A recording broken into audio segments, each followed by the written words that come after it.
পরিষ্কার অবজ্ঞা কোনটাই করা যাবে না। যখনই আমি এগুলা না করবো তখনই আমার মধ্যে একটা আল্লাহর প্রেম জাগ্রত হবে। বলে সুবহানাল্লাহ। এই যে আমরা সিজদা করি নামাজের মধ্যে, কেন করি জানেন? কেন করি?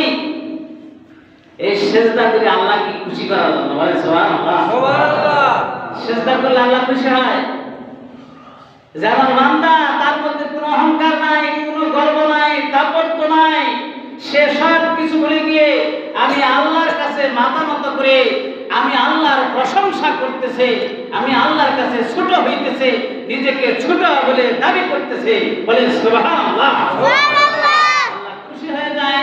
খুশি হয়ে আল্লাহ তাআলা তার ওই বান্দার জীবনের গুনাহগুলি মাফ করে দেয়। আর যদি অহংকার নিয়ে বলি নাই, শয়তান ইবলিশের মতো যদি বলি যে হ্যাঁ আমি এত ইবাদত করছি, এত ইবাদত করছি, আমি এত ইবাদত করার পরে আল্লাহর এই হুকুম আমি পালন করব না, এরকম যদি কোনো বান্দা করে তার অস্তিত্ব থাকবে? থাকবে না। সে যত বড় কোটিপতি আর যত অধিপত্যের মালিক হোক না কেন, সারা পৃথিবীর রাজশাহী যদি তার মধ্যে দিয়ে দেয়, কোনো লাভ হবে না। আল্লাহ বলতেছে সমস্ত কিছুর বাদশাহের বাদশাহ হলো আমি আল্লাহ। বলে সুবহানাল্লাহ।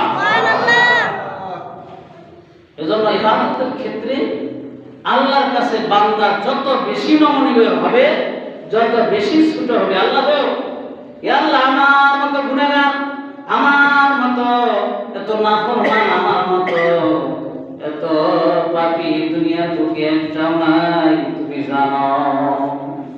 যত ছোট হয়ে আল্লাহর কাছে কাঁদবে, আল্লাহ খুশিতে ওই ব্যক্তিকে আল্লাহ ওয়ালা বানিয়ে দিবেন। বলে সুবহানাল্লাহ। আল্লাহ ওলিদের কাতারে নাম লেখায় দিবেন। আল্লাহর ওলিরা যারা ছিলেন তাদের জীবনী পড়লে দেখা যায় যে রাত দিনের 5 ওয়াক্ত নামাজ আদায় করছে, আবার রাত্রি জাগরণ করে রাত